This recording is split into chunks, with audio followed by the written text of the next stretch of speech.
The Night of the Hunter was directed by Charles Lofton, along with the uncredited Robert Mitchum and Terry Sanders. It made its premiere in 1955.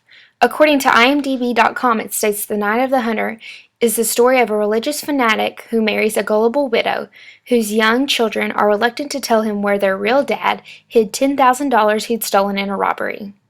In an article written by David Ehrenstein, he states Charles Lofton describing Night of the Hunter as, "It's really a nightmarish sort of Mother Goose tale we are telling." Looking at Movies, the fourth edition defines cinematography as the process of capturing moving images on a film or a digital storage service. The word comes from the three Greek roots: kinesis meaning movement, photo meaning light, and graph meaning writing. One of the properties used in cinematography is the framing of the shot. According to Looking at Movies, the fourth edition, framing is the process by which the cinematographer determines what will appear within the borders of the image during a shot. They are able to manipulate the camera to create a focus for the audience. In Night of the Hunter, there are lots of references to the hands of the main character Harry Powell, played by Robert Mitchum. The film is famous for the love and hate written across Powell's fingers. Time after time throughout the film, it continues to show his hands in different settings and camera angles. These continuous shots portray the importance of the symbolism behind the meaning of love and hate written on his hands. Another focus of the film is Harry Powell's knife. In various scenes, the knife is usually shown in the center of the frame, thus making the knife the center of focus. Whatever Powell does with the knife will determine how the scene will turn out in the end. Another property of cinematography is lighting. Stanley Cortez, the cinematographer of the film, uses lighting in such an artistic way throughout the entirety of the film.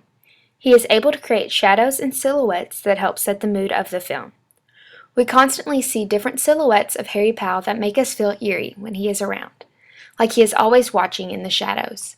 In the famous scene of Powell riding a horse in the distance, the lighting of the scene makes you feel as if he isn't as far away as you would think, and even in the darkest night, he will always find his way. For me, the most memorable use of lighting was when Rachel, the caretaker of the children, was sitting in the rocking chair with her gun. The light came from an upper angle which cast light right on her face and created shadows all around her. This lighting effect made Rachel seem like an angel, like she was able to conquer all because we all knew that she truly had the Lord in her heart. It was a beautiful shot that was able to portray the beauty of Rachel's character.